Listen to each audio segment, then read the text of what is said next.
All right. Hopefully everything's working good. Great to see you guys. All of you, man, there's a lot of you. Holy smokes. I'm just going to go over them quickly. Great to see you, Charles Latora. Great to see you, Telemachus. Great to see you, Harro Bosma. Eric Battle Ready. Meandering Mike. Gosh, did I miss somebody else? Hissy Cat Studio. Holy smokes. Pretty impressive. Thank you so much. I hope you guys are doing well. And I do have a list of stuff. I do have my glasses, so that's good. And as per usual, welcome everyone. I'm really glad to see you. I hope you, like I said, I hope you guys are doing well. And I just want to do a belated shout out. I'm assuming a lot of you guys probably do know that Meandering Mike, I'm assuming your birthday was yesterday. So happy birthday, Mr. Sagittarius. What else can I say? I'm going to go quickly through a few things before I get off into the History Heroes trivia. And please let me know what you're up to. Actually, I'm going to ask a few of you guys what you are, if you guys are still up to doing what you've been up to. Eric Battle Ready, you were mentioning a couple of weeks ago that you were thinking about putting getting Imperial Tide on the table. Did you end up doing that? Just curious. And Telemachus, let me know how you're doing with I know you were saying there you've been trying to crank out some miniatures there for MiniWarMutt's painting challenge. Please let me know how you're doing. I'd like to know about these things. You know, it keeps me all like it just connects the dots for other stuff. I mean, I want to know what you guys are up to. And Meandering Mike, well, a few things for you. One is thanks again. I haven't finished watching the full video, but thanks a lot for your Hexagon Alley series. I really enjoy that one, and actually I'm the one I'm loving this the desert one, just due to the fact that right off the bat there's like I'm like, wow, just for the for a self-published game back then, I'm like the component quality, I'm stunned, and I'm only about I think about 15 minutes into the video, so I've got still a ways to go. Eric Battle Ready, okay, you haven't done it yet, but yeah, it'd be neat to know what you think of it. I don't know if you've played it before or what, but I'd like to know, because like I said, I've got it upstairs, and I thought it would be kind of like an interesting game to play with some people that were not like, you know, full-on hexagon oriented whatnot. And yeah, I don't know if it's a solo friendly game. I doubt it, since it's very like Paths of Glory type thing. I may be wrong about that, but Meandering Mike is going to try to play it this weekend. Oh, cool. And there's the other thing, Meandering Mike also was going to mention about how you're doing there with, because we're getting awfully close.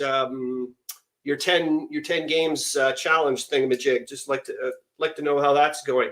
Okay, since we've got enough people, holy smokes, quite a lot. I'm going to start off with the History Heroes trivia. This is going to be really neat. For me, I think it's going to be one of those. It's going to be like immediately right off the bat, or it's not going to happen. This will be game number. Okay, so I didn't even know. Thanks for Manny, Mike. Yeah, that kind of makes sense. So you're being a bit strategic. I would say that makes it. There's the man. William Arends, hello from Kitchener, Ontario, Canada, fellow trench mates. And William Arends says, the person I'm thinking about yet again. You're like the sneaky person I find for the trivia, History Heroes trivia. You just seem to sometimes get, mind you, last week, MiniWarMutt nailing it there. Amy Beachy, I was just like, holy smokes, that was impressive. Yeah, so anyways, let's get back to that. Yeah, like I said, that makes sense, Meandering Mike, that you'd be strategic in the sense that one of the games that you're going to do for Hexagon Alley is going to be one of the top 10. Telemachus says, yeah, I have a couple of hundred ready to paint. Holy smoke. I'm sorry, but it just blows me away. Like when like the quantity value, like I don't paint that at that quantity level. So I'm just always amazed. I have to assemble 20 more Pulp Alley metal minis today. No longer like metal minis. Yeah, it's just, yeah, that's, yeah, when I hear like you and Charles Latora and other people, I'm just like, when I hear about it's just amazing. Anyways, let's get to the banners. Got quite a bit of stuff to talk about, I think, anyways. So, you know what, in a weird way, I know I don't want to go off into philosophical land right off the bat, but this is a a quote I found a few weeks ago on YouTube. So the person that's quoting it is going to be on YouTube. That's their YouTube handle. And I'll just put it in. It won't be in the comments, but I'll read it out. It's, I wonder if suffering is the crucible on which kindness is forged. And I'll just put it on there for a tiny little bit. The reason why I have it on there is because the person was doing an anecdote about his grandfather, and who had served in World War I. And he said, like, you know, as per usual, you probably have heard a lot of times about vets saying that, you know, they don't want to talk about what happened and so on and so forth. And he was saying that from what he had heard, that before the war and whatnot, that his grandfather was a pretty hard, like a pretty aggressive person and so on and so forth. And then it ended up becoming one of the kindest people afterwards. So I just thought it was interesting. I mean, as you guys know, I mean, there's a lot of suffering that goes on with the war and everything else. Okay, so anyways, here we go. So here, like I said, I want to get off into whatever. So there's your first clue, and I'm going to grab and pop it into the banners as well. And history heroes. And there we go. And and I'll pop it in the thing. It's there. A knitting stitch was named after me to create socks that did not rub soldiers' toes. And Telemachus says, most are Dark Age Franks and ancient Germans and Celts. Most will be quick to paint. Okay. Yeah, you want to talk about even quicker to paint is I was like into biblical stuff primarily. So we're talking lots of loincloths, not much else for some of the which was great. Meandering Mike, Mrs. Darning. Well done, though. Well done. Like, I mean, very well witty. And yet again, you get another goddamn point. So I'm going to pop on another one. And then we're going to go off into a little bit about the week that was. And hopefully if you guys, yet again, like I said, if you guys find that, hey, this isn't working, or can you present certain stuff, you know, better, please let me know. I mean, it's like I said, this is a, you know, I want this to be a two-way thing for sure. Okay, so we're going to go a new one here. And I always believed the war would last at least 3 years with millions of casualties. Who am I? And I'm going to pop that in here into the comments. All right. And there we go. Eric Balleretti says, hey, Chris, did you have a game on Hissy Cat's postcards from the front design? No, I didn't, Eric Balleretti. The most I did was fart around with some, I just played around like brainstormy type stuff on the thing, and shared some videos with Meandering Mike about, hey, what do you think of this? And like with Zoe and my friend Rob. But no, I did not. Speaking of which, though, I hope to God, well, trust me, we're going to be talking about, or I'm going to be talking about this week in, week out. It's about this book, and we'll get around to it. But I want to make sure that I get to the other stuff first. Eric Balleretti says the new jam just started this week. Oh my gosh, thanks for letting me know. Harro Bosma says Eric Maria. I can't. Remarque or something, but if that's your clue, or if that's what you're popping in, no, you're not getting it, but you're certainly gonna get one. Here's the third one. I'm really surprised you guys are not getting this yet. To be honest with you, I thought for sure this is gonna get me like after the first one. I was like, okay, this is gonna be real bad. Okay, and actually, this is gonna happen in a few months. Oh, is it? Thank you, Meandering Mike. So, Harro Bosma, well done, man. Thanks. No. So there's your third clue, I think it is. I died on a mission to Russia when my ship, the HMS Hampshire, was sunk. Who am I? I'm amazed you guys are not getting this yet. Well, and this is going to happen in a few months. I think it's in January 1960. I may be wrong about that. But anyways, let's go to... No, we're going to go to the first... we're going to go to present a bit of... I enjoyed the... Eric Balleretti says, I enjoyed the movie, Meandering Mike. I'm assuming, Eric Balleretti, I should maybe not be assuming. Are you talking about the most up-to-date version of it? I've seen the... Hold on here. I've seen the the second version, the one with darn it, I can't remember his name, the guy John Boy, and I'm sure he hates being called John Boy all the flipping time. Did I screw this up? No, almost screwed it up. Okay, hold on here. I just want to make sure that you guys are seeing what I'm seeing here. All right. Okay.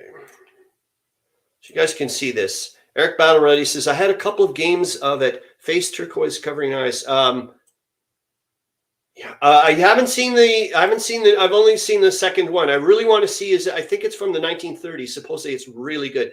Boom! Harro Bosma does it. So we're going to stop the screen then and go to the, I'll stop the screen for a second. Harro Bosma, well done.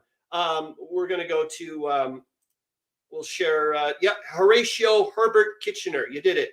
And we'll go take a look at the picture. I'll make sure that I've got it popped up here, and then I'm going to get rid of the banner since we don't need the banner anymore. Well done, Harro Bosma. Holy smokes, you're popping up on the points too now, man.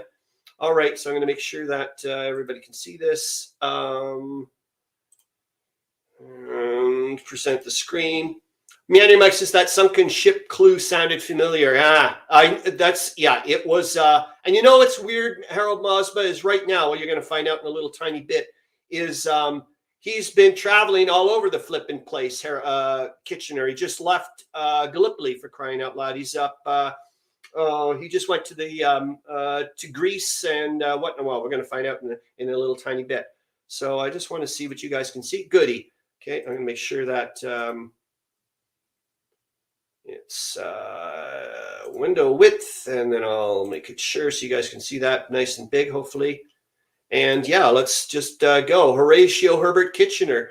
I am known for my image on a poster pointing and saying your country needs you. I was made Secretary of War in 1914 and asked to recruit a large army to fight Germany. I helped to recruit nearly 2.5 million volunteers for the British Army. As Secretary of War, I was blamed for a shortage of ammunition in 1915. I died on a mission to Russia when my ship, the HMS Hampshire, was sunk. I think by a mine, actually. I was believed the war would last at least 3 years with millions of casualties. And the Joker fact is the first one there we did, which was what? Mrs. Darning. A knitting stitch was named after me to create socks that did not rub soldiers' toes. Yeah, the Kitchener stitch, man, Meandering Mike. And William Arends is miserable. I didn't get Kitchener. Yeah, I'm shocked, William Arends. I'm not going to deduct points on you or whatever, but that's how we only do that for Meandering Mike because he's such a monster. Okay, so here we go. And then I'm going to share it. So the first thing I wanted to talk about, actually, so good. You guys can see the whole full on here. So this is the World War I Museum and Memorial News. And the thing is so I'll look at this. There's some really neato things. Hopefully, okay, you guys can see this really well, it looks like. And William Arends says, congratulations, Harro Bosma, you're darn right. Well done. And I would like to, this, like, yet again, this is starting, like I've said before, it's starting to just get my little creative jiggles in my head going, okay, I want to do some of this type of stuff. But we will go to this bit. Remember, so this was last month, and Meandering Mike, you more or less got it. You were maybe a little wee bit too specific, but remember that I wish I could have found the original image. Remember they had this picture. It was all golden looking, and it was like super close up. Charles Latora goes, well, now I know. So that you were, and I guessed that I thought this was the end of a tassel of one of the like an officer on their shoulder lapel things or whatever, or on their hat. And you had suggested, or you had guessed that it was part of a sword pommel thing or whatever. So well done, man. And so anyways, this is the new, so there it is. This is the new one. And next month they'll tell us what it is. So if you guys want to try to figure out what in the world this is, it's like, what? I can't. But anyways, I'll post it in the community tab if you guys want to have a good old long look. And of course, the link for the World War I Museum and Memorial is there anyways. But I have no, like, how close up is that? What the hell is this? It's like, I don't know, it almost some kind of like a weird like a bunch of water roots or something, or I don't know. But anyways, I'm going to stop the screen for now, and then we're back to here, and I'm going to just temporarily pop this there, and then I'm going to go to share. Meandering Mike says, speaking of stitches, I ordered a handmade game where the map is a stitched canvas that has a drawstring around the edge of the map that you draw up to become the storage bag. Holy shoot. Oh my gosh. I hope you do an unbagging of that, or an unzipping or an undrawing of that. That'd be cool. Okay, let's, what did I want to show you? So we go to the live streams, number 53, and it's the war summary. Oh, not yet. It's this. And I'm really happy actually that it lets me show you an actual, like, a text file. I was really surprised that it would let me show you the text file. Okay, so you guys can, I'm going to try to make it as big as possible. Just want to make sure what you guys can see. Hold on. You guys can see that? Good. Okay.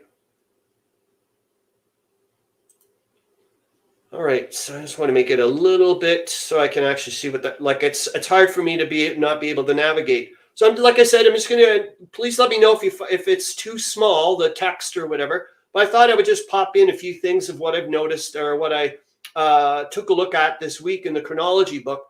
Then I also want to take a look, hopefully, guys, very quickly at it was not called the Globe and Mail back then. The newspaper, that Toronto newspaper that I've been taking a look at the database stuff.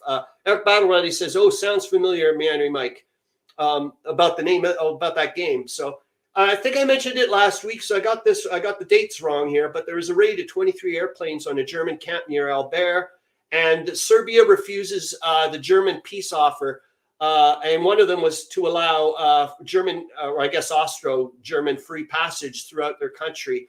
And they said, no, that's not going to happen. So they never, as far as I know, ever throughout the war, ever officially surrendered or any of that. Even, when they went across the Albanian mountains, which I've been trying to slowly get ready for. Actually, I think I can put, there we go. That's not too bad. I'm trying to find the pathways that they went through the Albanian mountains, because I want to start looking at trying to get a good in my head of how bad the conditions were for those people in 1915-16 going through the mountains. Like today I went and took a look at some of the current temperatures in some of the areas around there and whatnot. But anyway, so here you go. I want to also, yet again, try to convert some of the distances into Der Weltkrieg hexes and so on and so forth. But there you can see that the Russians are getting awfully flipping close to Tehran. It's only like 3 Der Weltkrieg hexes away. There you go, Harro Bosma. That thing again, I mentioned it last week, so I obviously got the date wrong again, was that the Germans are attacking north of the labyrinth. That god-awful rat's nest of barbed wire and Lord knows what's, just incredible. And there it is. Lord Kitchener visits Greece, the south and the Italian fronts. And this is just after, yet again with you, Harro Bosma and Telemachus. Sorry, not Harro Bosma, William Arends and Telemachus, with the naval thing, talking about, what if the British had a lot more ships, maybe they would make another go of it through the Dardanelles. And Lord Kitchener was, I think I mentioned this before, was looking forward to this. Eric Battle says, looks perfect on the screen, Chris. Thanks, man. Meandering Mike says, the weather has been pretty crazy in the Balkans and all surrounding the Black Sea this last week. Oh, really? As you know, I have no flipping clue. And German HQ report main operation shutting down in Serbia. Anyways, yes. So Lord Kitchener, before actually visiting the Dardanelles here, was considering, hey, maybe we should give it another go. I don't know exactly the ins and outs, but there was someone fairly low down in the rung in Gallipoli that put a pause on something and waited for Kitchener to show up to kind of get his so he could get a first-hand look and go. And I think when he realized how bad shape they were, that's when they're really pumping out to get the hell out of Gallipoli. So there we go. There you can see Romania is starting to begin mine lane in the Danube. This was neat here on the 28th of November that some German generals were captured. Boy, I'd like to find out about that. That's pretty neat. And that and here's a thing I didn't realize. Like yet again, there's so much more stuff to find out, isn't there? That Montenegrins, I guess, were helping out. Fighting and whatnot with the Serbians and whatnot, but now they're being invaded full on. So hopefully I'm not going too quickly or too slowly, but I just kind of wanted to give you this one as well. Hopefully we'll see it a little bit later on when we get to the globe database, which we'll do right after this, is the artillery activity along the whole Western Front. I was like, what the hell does that mean?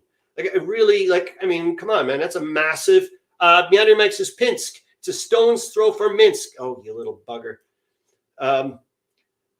December 1st, German naval control over Swedish boats. Hey, that's kind of funny. I kind of like that, actually. For me, anyways, I'm like, maybe it's a bit of a Swedish accent thrown in there. But anyways, and also the USA states reasons for non-entry into the war. That I'm going to be, I find really fascinating due to the fact that, on the side note, is George Creel. Remember, he was the, okay, I'm going to stop this, and then we're going to go to boink, and then we're going to pop this, and then I'm going to go into the war summary so you guys can see this. Excellent. Is George Creel was the election dude or whatever for Woodrow Wilson, and he was really there to really pump him to not be in the war when in the first election was around, and then later on when they're getting into the war, he becomes part of head of the Committee of Public Information or something like that, and that was the the start of the propaganda and whatnot. And he's like the Uncle Sam guy. He was the guy that started all that and everything. It's just neat that he's into all that full on. Eric Battleready says, "I apologize, Chris, but what year is this?" Oh, I'm so sorry, Eric Battleready. It's me that should be apologizing. So right now, what I'm doing is I'm following week to week, and we're in 1915 right now. So in my mind, we're on Thursday, December 2nd, 1915, and so I'm talking about the week that was. And so what I do during the week is I'll watch the Great War. I'll hopefully try to watch or listen to the podcasts from Leslie Wivesay's the Great War podcasts. I'll go on. I transcribe all the notes in the chronology book. Now I'm using the globe thing, which I'll show you now. And I'm also hopefully Harro Bosma, if you can help me out someday, or anybody around anywhere that can find like a German database that I can translate. That because I want to get another slant to what the heck's been going on week to week, and not just have a British or Allied centric view of what the heck was going on. And thirdly, I really would love to have also American newspaper database stuff that we can go on from week to week, because that yet again will be another take on things. I just find this I just find it fascinating. The beautiful thing, I just can't believe this one, you're going to see it in a minute, is each week they have a war summary. So I can also just go, well, I mean, anybody can. Hold on, I'm going to present the screen. Share the screen. Window. Bingo. And Harro Bosma says, okay, let me check. Yeah, Harro Bosma, it's not like it's, I'm not like saying this is homework or anything, but I'm just saying if you ever notice something or anybody ever does, that'd be fantastic, because I want to get more. I mean, this right here, we're now looking at, in essence, a primary source. And I think you guys can see this nicely. I'm not going to go through the whole bloody thing. I will post it up in the community tab if you want. But I just find this absolutely flippin' fascinating to read that this was available to Canadians, for example, in 1915. And I would like to know, where is this coming from? Like, where are they getting this information from? It is because I know, for example, lots of times, Meandering Mike says, Brute, I'm not familiar with that term. Where do you see that? I'd like to look for that. There's probably some interesting little things that we don't know about, terms that we don't know about. Like for a funk. I mean, I never knew that funk back then was considered like fear or that type of thing. But Meandering Mike says line 6, 1, 2, 3, 4, 5, 6. Yeah, it has been brooded in. Yeah, okay, we'll have to go and look that up. That's right on. Well done. Good eyeballs, man.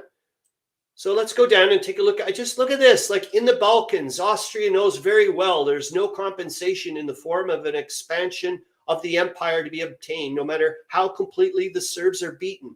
I'm like, wow, but where's this coming from? I know, like I was saying that with down in the States with the Committee of Public Information or whatever the hell it was called. Many times they were like, hey, newspapers who were starving for articles, they could just phone that guy up, and the guy would say, here you go. Here's a bunch of propaganda gobbledygook that you can throw in. Of course, I'm not going to say that, but you get the idea.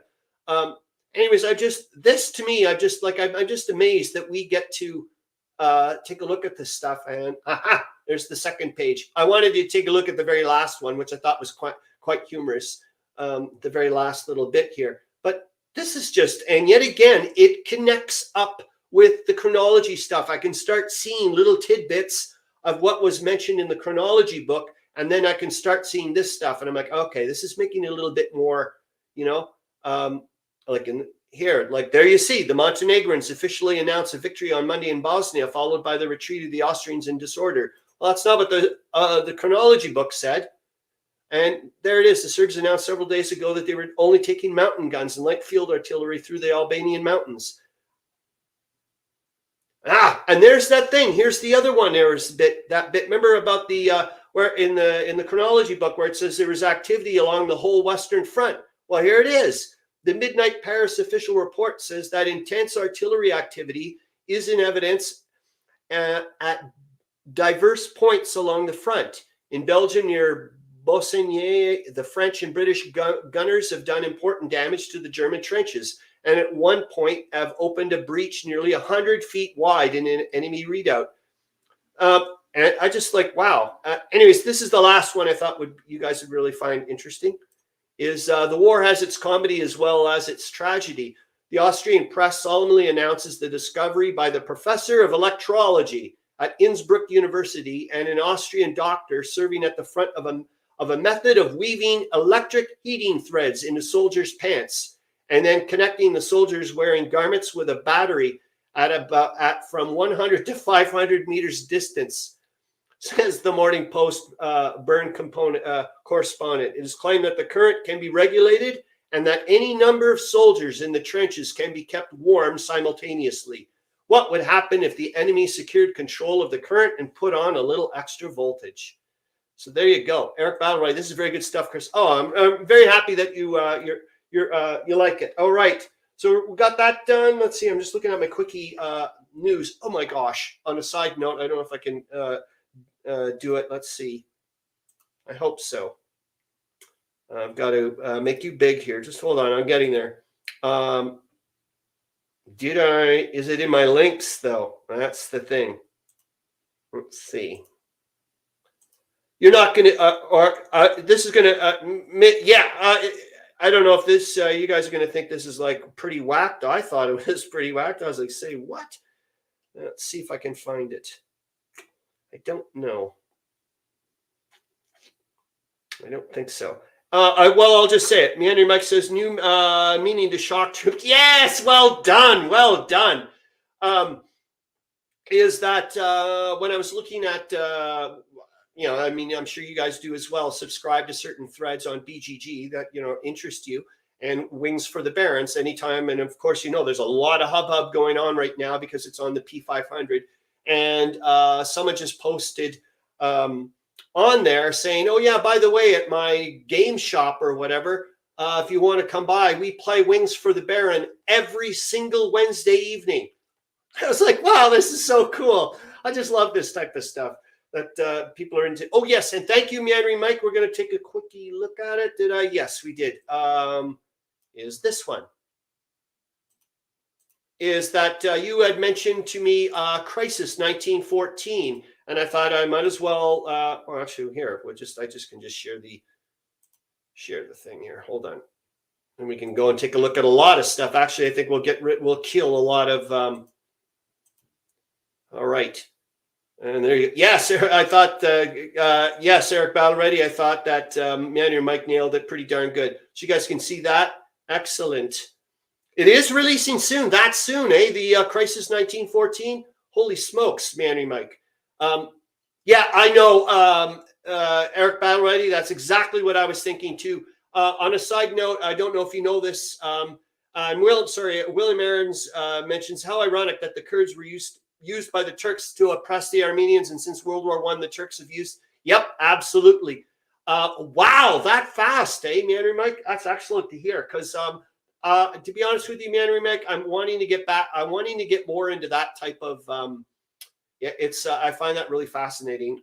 This type, getting into that, like getting away, I guess, just from straight up hex encounter type of conflicts about World War I or after World War I or before World War I. Yeah, Eric Battle Ready. I don't know if you noticed know that, but supposedly the period of World War I is those 4 years and a bit are. Essentially the most medical advances that have ever been before or since. Is this working, everybody? Yeah, okay. I don't know what the heck. Okay, you guys can see everything. I'm on the wrong stuff here. All right. So there's the Crisis 1914. It's in the links thing. Meandering Mike mentioned to me that there was an interview by by Homo Ludens, the YouTube channel. I don't know what the person's real name is, and that he had. I watched it. It's excellent. It's an excellent little video podcast or whatever, with Marie Suckling, and it was really interesting. So I'm looking forward to taking a look at this. What I'm finding interesting is the 1 to 5 players. Let's take a quick look at the images. There's not much images, so there you go. So the other game I did want, well, actually, we're just going to go straight up to it. So this game, just anybody know anything about this game, the Guns of Galicia? Fred Serval, thank you, Meandering Mike. Yes, that's him. I don't. What can you guys can see? I just want to make sure you guys can see. You can see that. I want to make sure that you guys can see full on. Well, I guess that didn't really matter. I'm rather surprised. Okay. Please let me know if it's too small, too big, or what have you. Okay. So this is the game that I picked this week, Guns of Galicia. And I didn't know anything about it. And it was a really interesting, I found it really interesting to take a look at it. For a variety of reasons. One, Cataclysm. Well, here, let's go to the images so you guys can take a look. So has anybody ever played this game or know anything about it? It was interesting when I started taking a look at it at first. I was like, because it says, oh, it's the sequel to Guns of August. And I'm like, the hell are you talking about? This doesn't look anything like the Guns of August. And then I realized, wait a minute, this is not the Guns of August. It's Guns of August. And the Guns of August, I think a few of you guys probably know, is the Avalon Hill game from way back when, and Clark Commando, 1983 had been playing it, and that's how I found out about it. Anyways, I watched the videos for Cataclysm now. I took a look at this at the forum, at the stuff here. Let's see what I wrote down, so I know that I don't. I think I wrote down quite a bit of stuff about this, or stuff that I would like to take a look at. Anyways, Cataclysm now mentioned, he seems to really enjoy the game. It's by Worthington. They don't have, neither of them are in print anymore, which sucks.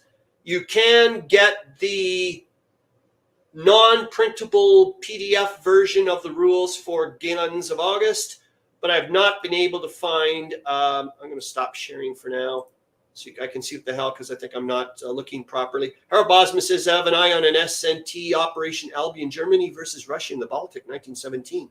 Ooh, please let me know if, Please let us know a bit more about that. Meandering Mike says, Worthington also has a game called Guns of August. Yes, Meandering Mike, that's the, but if you know of, if I can get either of them, that would be great. I think I'd prefer the Guns of Galicia myself, due to the fact of what, let's go back to the, I don't know why it's not working out very nicely for me. This, I'm not getting a nice, hold on here.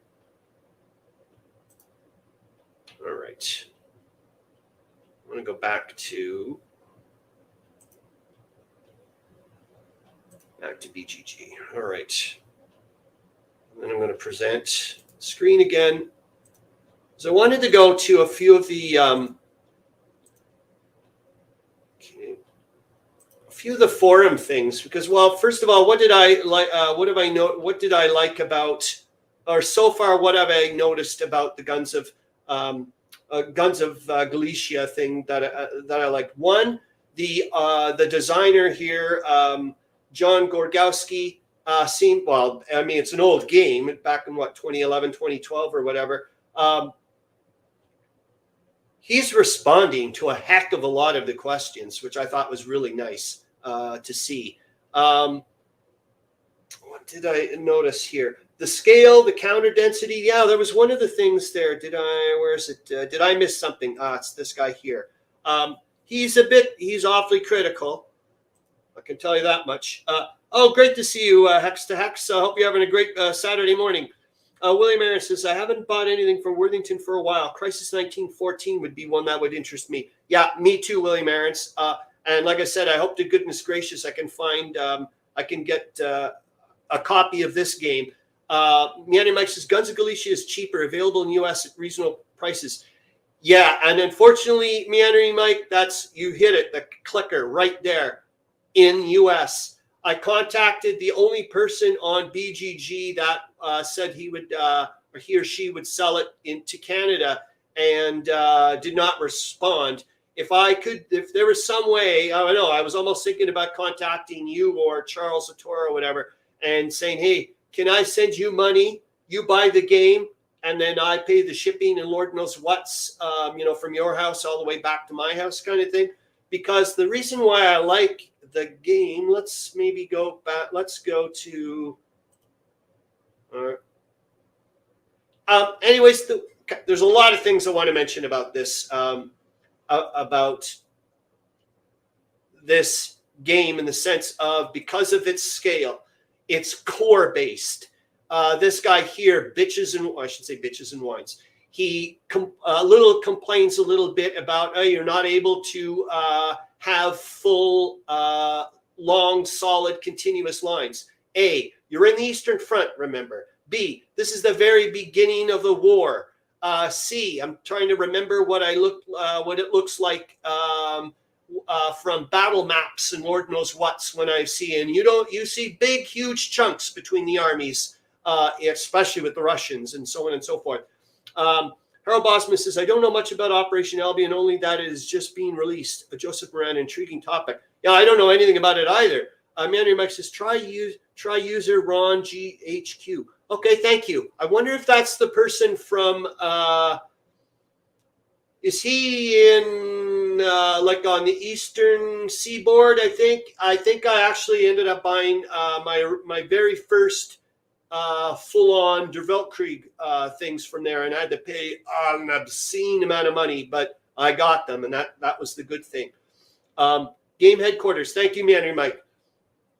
So, and the guy says, yeah, you're not going to get these long continuous lines. There's also a zone of confusion. It's not the zone of control. I found there's hardly any. There's not very many pages to this thing. It looked like an interesting 3 scenarios. So you've got your opening battle. Then you've got Galicia Tarnów breakthrough, and then you've got the Brusilov offensive. Charles Latora mentions, I've been feeding my dogs. So like comment, 120 minis for holy jeepers jump. And there you are again, 200 figures. It's just insane. William Arends, sending games to my American relatives for me to pick up gives me another reason to visit them. Perfect. Yeah, that's why I know a lot of people have post office boxes. And as you know, William Arends, I don't know about a lot of other people, but 99.9% of all Canadians live within like a hair's breadth of the American border. Like we just hug it like there's no tomorrow. But here you go. If you want to see the video, so there you go. Guns of Galicia, Cataclysm now does 2 videos.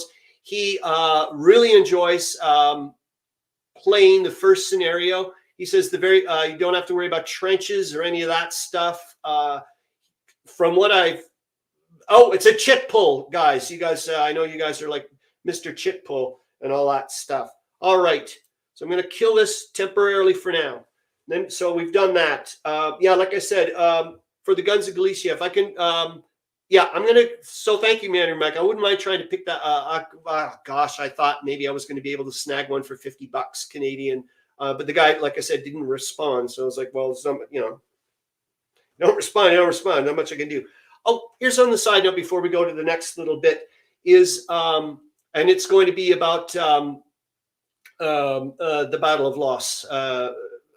Remember, was at the end of September, and I still wanted to chit chat a bit about it. Is what the hell was I going off on a side note again here? Did I? Yeah, I think I am going off on a side note again.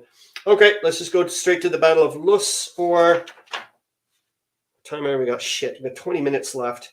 Okay, I do want to say that Meandering Mike says the Ron GHQ copy is listed for $25 USD. Okay, Meandering Mike, and he says he'll do it anywhere. Did I kill the other? I think I did. Yep. You silly bugger. Okay. All right. Oops, his listing says ships. Okay, that's it then. William Arends says Kitchener is 2.5 hours away from Niagara border. Yeah, it's mind-boggling, isn't it? Okay, let's go to, was it? Oh, yeah, now I know. It's about the side note before we go to the Battle of Loos, is that when I noticed that the person made the comments about, hey, I'm not able to do a nice long continuous line the way I would like to have it in the opening bit for the Eastern Front, I was thinking to myself afterwards, I'd been trying to do that later on with my game, and I was like, maybe Wings for the Baron is going to be a reprint, Eric Battle Ready. I don't know if if it's the proper wording. I do know that they're gosh, I don't know if, yeah, like I said, I don't know if it's it's going to be as close as possible. I know they're going to fix, like, there's going to be some, they're going to, whatever errata is going to be incorporated into it. There we go. Perfect. Exact. I was kind of hoping Meandering Mike would chime in. So yeah, reprint with improved components. Yeah, they've been, that's the amazing thing, is just to, yet again, with the engagement, the designers, developers, or whatever, just seem to be really on the ball of going, hey, let's talk to our clients, the client base. Let's talk to the people who actually be playing the game. Really smart. Oh, Eric Battle Ready. I played it at Can Games back in May, which is our local game convention. Thoroughly enjoyed it. It's a war, as you saw, a war-themed game, but it's certainly not like a hex encounter or whatever. Should I hold off on the Battle of Loos? Well, maybe I will. I'll put that maybe at the tail end. Okay, so next week, what I would like to talk about, and see if I'm going to pop it up here actually, so I can. Hold on here. I just got to grab the. I got to get the map. And then I'm going to present. Share the screen. Window. There. Blink. Eric Battle Ready, I'm pretty open-minded about my games. I'll play any. Well done. Well done. Great to hear. And I'm going to get rid of. Yeah, man. There. All right. And I'm going to try to bump it up. So why am I showing this? Because I'm hoping next week we're going to start talking about this again, going back to Africa a little bit. I didn't realize how far away Darfur is from some of the bits. So I don't know if you remember. I'll just poke it up here. Just do this. Edit. Boink. So there you go. So I think I mentioned last week and whatnot that up here in Libya, there's been some uprising going on with um, uh, some grief going on here with, and yet again, it's got to do with that the Germans bringing in a lot of um, money and ammunition, basically via submarine and Lord knows what's into here for the rebels. There's a Senussi uprising that keeps coming back up and forth, but from what I know, it's down here in Darfur. Anyways, here's the irony: is that last week, I don't know, I'll pop my little thing here so you guys can kind of see me. Is that last week or the week before, I got my very first magazine issue from the World War I Association. And in it is an article on the Senussi uprisings and the Darfur campaign of that the British had to do. And I was like, oh my God, this is amazing. So I'll do that, not, well, for this week's, like I'm trying to prepare like a week ahead kind of thing now, like learning. And so next week, I'd like to do one of the segments to start up on the Senussi uprisings and then the eventual Darfur campaign of the Brits. I lent the magazine out, ironically, though, to the person that I lent my book out of the Great War in Africa last week. And ironically, this person's from the freaking Sudan, from that area. So anyways, I ended up lending him the article, but I said, you got to give it back to me by next Monday because I got to start working on next week's live stream. So he said, no, yeah, no worries. So I just thought that was really exciting. So that's one thing I would like to do. Also, I did kind of want to show you this, guys, because I thought, man, is it ever nice? I just have to get to it. I just thought it's so beautiful. If I can find it. Here we go. And how in the world was I don't know how in the world I stumbled on this website, but I'm glad I did. I don't know what the heck I was looking for. But I wanted you guys to, did I do that again? Did I do that? Please don't tell me. Oh, I didn't. Oh, thank God. I thought I'd killed you guys again. Okay, so there. All right. And it's a god-awful website. Oops. Present. William Harris says, I'm preparing the high-flying dice game set along the Niagara frontier to bring to the table. War just a century before World War I. Ah, that's those, William Arends. Those are those ones you were telling us about, the 11 by 17 small footprint games, correct? I'm going to get rid of me so you guys can see the full-on. So why am I showing you this? Well, I'm showing you this because I didn't know that Winnie the Pooh dude did these amazing things. And I wanted to show you his images. Anyways, so you can go and get the book. I put it in the Goodreads thing, but look how beautiful these are. Oh, I know how I ended up finding out. I wanted to find a image for a trench cow for one of the posters of the day. Anyways, and I had no idea that the Winnie the Pooh dude did a bunch of these things, and I thought maybe you guys would want to take a look at the images. So I popped the links in there. But oh, there he is. All right, I'm going to stop sharing this guy. There. All right. I'm having potato salad. Oh, Meandering Mike says, I'm having potato salad with bacon for breakfast. Don't mind my munching. And I'll tell you one thing. Yeah, you're not the only one. I mean, obviously, Charles Latora's got some pretty funky things that he eats on occasion. It's neat to hear about people having some, you know what I mean, non-conventional. Hey, no, why not have it for breakfast or whatever? What's the difference, kind of thing. Harro Bosma says, in 1 hour I will play a 5-player HM game.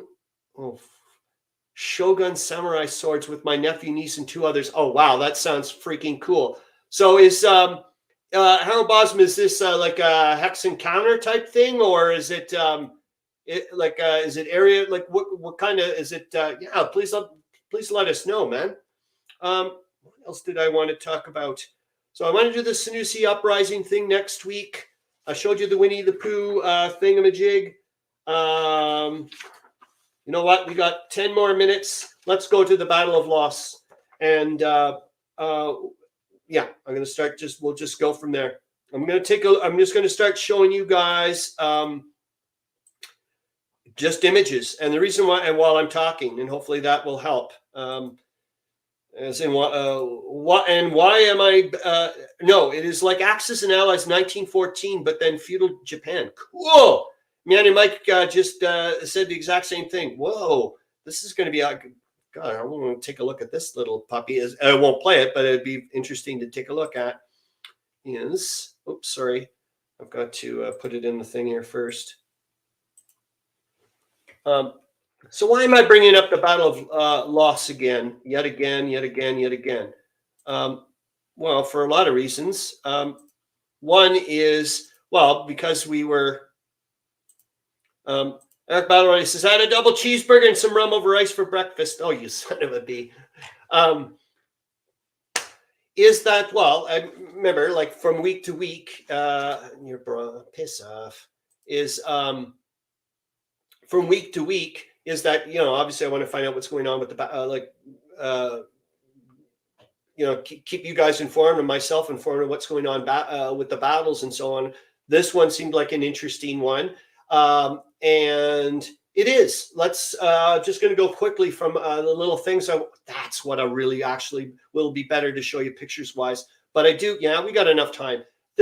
Look, I'm going to show the main things I want to talk about. The reasons why I'm trying to hammer home with the Battle of Loos is that there's a lot of things. One is it was neat to find out that from the Battle of Neuve-Chapelle back in March 1915, what the British did, that Falkenhayn and the Germans seem to have learned from some of those tactics, in that you do an intense artillery barrage, very concentrated in an area, break through and go through there. But you need to exploit that. Eric Battle already says, these lives are great. Chris, keep up the good work. Oh, thank you so much, man. So remember, this is just from what I'm reading. So, you know, you guys have to go and find out yourselves. Like, take everything I always say with a grain of salt. I don't have a history, whatever is what I'm saying. Is that Falkenhayn and whatnot took, you know, and obviously everybody's looking at what's going on the other side. Took those bits, incorporated what they've already been learning, added that into what you see with the Gorlitz-Tarnów breakthrough. Massive artillery concentrated attacks, and look what happens. Ironically, this is being looked at by the Allies, and back in June when they start trying to plan out, you know, the Second Battle of Champagne and whatnot, and then supposedly, from what I know, the French and the Russians kind of say to the Brits, "Look, man, not to be rude here or anything, but you guys you have to start pulling your weight. I know that you said that, oh, you know, you have to wait for your flipping army to be fully trained and so on and so forth, because you guys have been relying on this expeditionary force in your navy to do the whole other things and all your colonials and so on and so forth. And you don't want to get involved in whatever, but you have to start pulling your own weight and stop farting around in Gallipoli," type of a thing. So they're like, okay, we're going to commit for part of the offensive. And then they're given a chunk. And, you know, French tells Haig, by the way, okay, this is where we're going to do it. Haig and whatnot, take a look at the area, the Loos area, which is a god-awful place. We're going to take a look at, hopefully quickly. Super flat, except for the freaking defenders, who have a beautiful little place to defend from. Slightly high ground, but it's littered with ruined buildings, mine works, slag heaps, Lord knows what. You know, and there. I just think it's neat that, and so what I'm saying is, and then the British are learning from there, and you know what I mean? Like it's like everybody's like hot leapfrogging. So here we go. Also, that the British, this is the first time they used poison gas. I think I said last week that it was the first time they had used gas, but I just found out that they had actually used tear gas before that. Charles Latora says, I find a new subscriber is called the Lakeside Gamer. That's interesting. Okay, so here we go. I'm going to put that in Lakeside Gamer. Okay, so you guys can see that. Oops, Microsoft Edge tab. Boom. And I'm going to try to make it bigger. It's going to be maybe, hopefully you guys can see that. Goody. So I just, or actually, maybe I'm going to have to maybe not expand it. And like I said, maybe if you guys can, if it's too small, gosh, I hope it's not too tiny. Meandering Mike has also got a subscription from Lakeside Gamer. I wonder who this person is. Charles Latora got a YouTube changes words again. Okay. So, and I'll try to just maybe read the thing is, I just kind of wanted to, for my mind and hopefully for you guys, to kind of get an idea of what the hell the battle looked like. Many times, I don't know about you guys, but when I'm reading these battles, I just keep thinking that it's, you know, like a big long trench, no man's land, and then it's just to the next trench. And it's not the case in a lot of these battles. I mean, here it's like these guys were like, well, actually, you know what? Screw this. We're going to go to the long trail because we're running out of time. And this is the most important website, I think, if you want to find out about the battle. And he likes Axis and Allies. All right. Is the Battle of Loos. Loos. Sorry. Actually, like we said before, it doesn't matter how you pronounce it as long as I guess you're consistent butchering. You guys can see that. Now, this guy, I've mentioned this guy before, the Long Trail. He's part of the World War I Association, I do believe. This thing is just absolutely incredible. He goes through the whole long thing and of the battle. And you guys can see this pretty darn well, I hope, right? Everything can see well. Look at this. And yet again, we're starting to see scale things is what I like. Is look how many freaking divisions are involved. And it's a small area. We're not talking, you know, a massive amount of hexes here. Really, really tiny. Look at that. 22 miles of front. Look how many divisions. Not the whole thing here. Obviously, I'm not saying the 22 divisions are for, you know, that there. But you get the idea. This is what I wanted you guys to also take a look at, which I found really fascinating, is this stuff here, like back and forth, this like the chit chat and the, you know, the whining. And it's also, where else did I find it? It was also, it's just like there's a lot of command and control issues. You don't find out about, you know, I don't hear about lots of times when I'm reading, looking at in the tactical plan. There, look at this. So there we see what I was looking at. And you've got to go way the hell to those white spots. Jesus H. Murphy. I don't know if you guys can see that, but it's way off in the distance. But this website is just jaw-droppingly incredible. And he goes through it. But I wanted to go, there we go. So there you see what I mean? You guys can see that. So, I mean, that to me, I'm like, that to me was like a head scratcher to realize that some of these British troops had to walk across that field to get into that area and then start trying to take out positions. Are you out of your flipping mind? Jesus. But anyway, I just find it's an absolutely fascinating battle because yet again, also afterwards, they think that, yeah, they're learning from things and they're already starting to plan for the Battle of the Somme in 1916. It's like, holy moly. Darn it. I wish there was some stuff that maybe later on while they get into, maybe it is here. Yeah, it's where they start talking about, like, it's like, I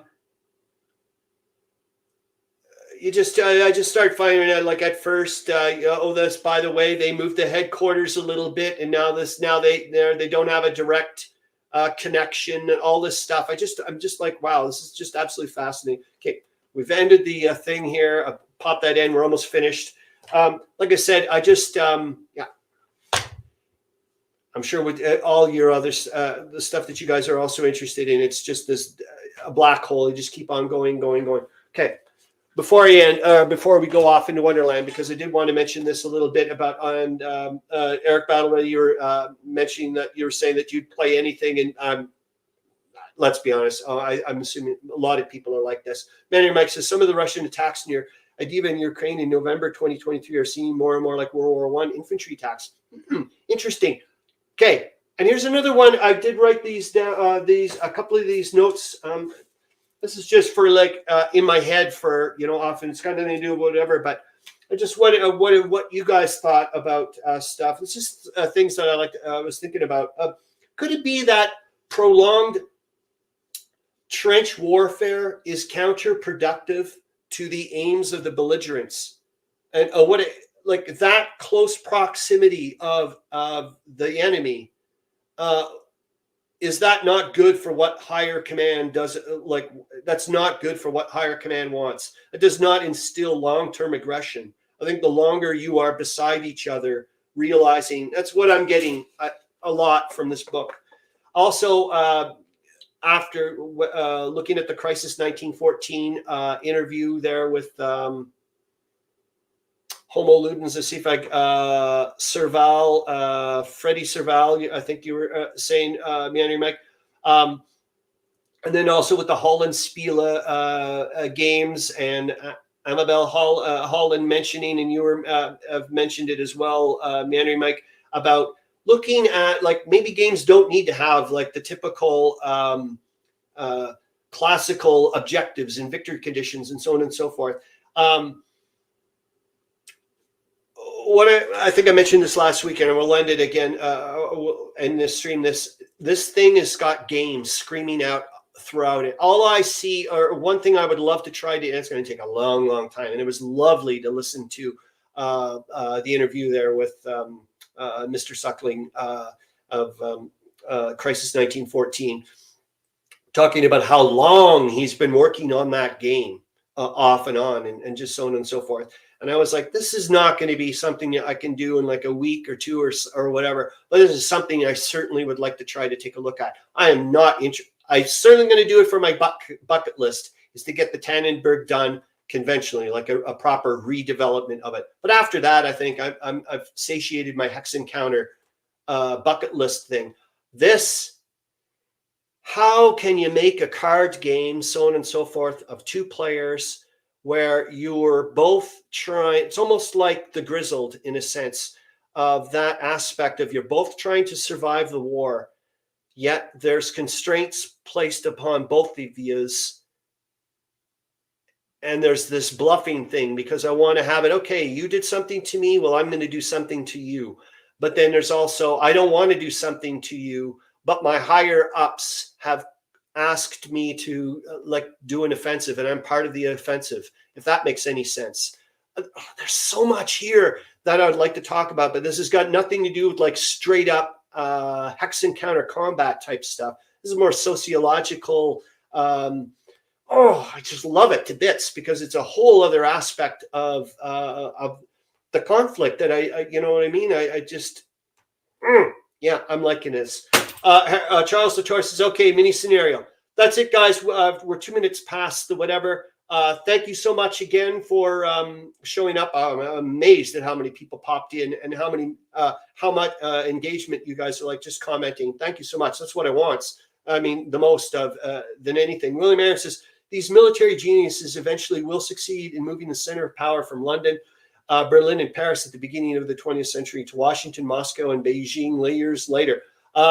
Deck builder and hidden information. Eric Battle Ready, you know way more than I do about these type of things. And so that's what I'd like to say. Meandering Mike says, great live stream. Thank you.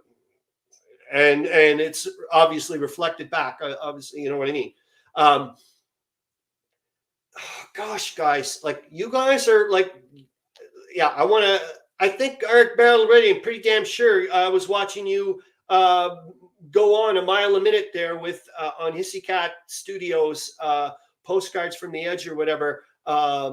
You were going a mile a minute with your game design talk. So I would love to go into this. I may not be the person for this, but I would certainly like to throw the idea out of this is important. That's the way I'm looking at it. It's important. That's weird, to start looking at it that way. Anyways, that's it.